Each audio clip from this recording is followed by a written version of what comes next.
What is the greatest game in Cowboys history? Now, that's an interesting question. Unfortunately, maybe fittingly, the first two games that popped to mind were both Cowboy losses. I'm talking to Pittsburgh in Super Bowl 13, 35-31 Steelers. Great game, greatest collection of stars I've ever seen on one football field, but we lost. And then, of course, early 1982, January of 82, at 49ers. Speaking of the catch game, Joe Montana to Dwight Clark. 49ers won or stole that game 28-27. Those are great games.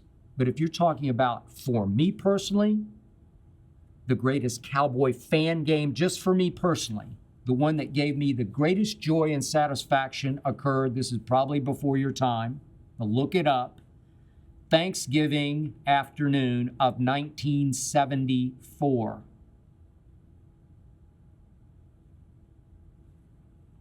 I was just out of Vanderbilt University. I was working in South Florida at the Miami Herald. I was in my apartment on my couch watching this game from afar.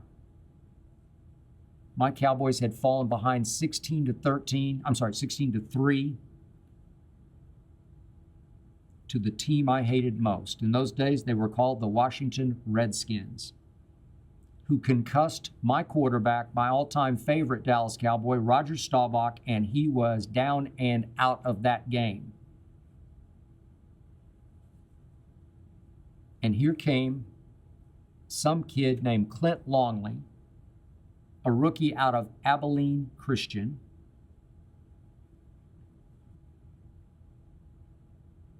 and miracles began to happen. Clint Longley? I just sat there in wonder on my couch down in South Florida saying, you're kidding. It's a 35-yard touchdown pass to a guy I got to know very well, Billy Joe Dupree. And that set up what happened with 28 seconds left. A 50-yard touchdown bomb to a guy I got to know very well in my days in Dallas, the great Drew Pearson. 50 yards for a touchdown. Cowboys 24, arch rivals 23. Thanks to Clint Longley? You're kidding. Never in my life have I enjoyed a game more than I enjoyed that Dallas Cowboy game.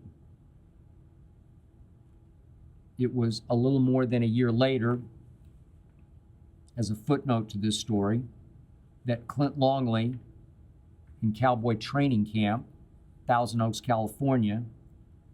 This was on August 30 of 1976. He sucker punched the great Roger Staubach in the locker room. Maybe it's legend that has it, but I was told that Roger subsequently took him outside and beat the you-know-what out of him. But for sure, Longley sucker punched Roger. He was suspended and soon traded, bizarrely, for a draft pick that helped the Cowboys vault all the way up to number 2 in the next draft and take Tony Dorsett. All's well that ended very well. I hope you enjoyed that video. You ready for more? Make sure you click that subscribe button for all the exclusive content from the Skip Bayless Show. And don't forget to check out the full episode of the show wherever you get your podcasts by clicking the link in the description.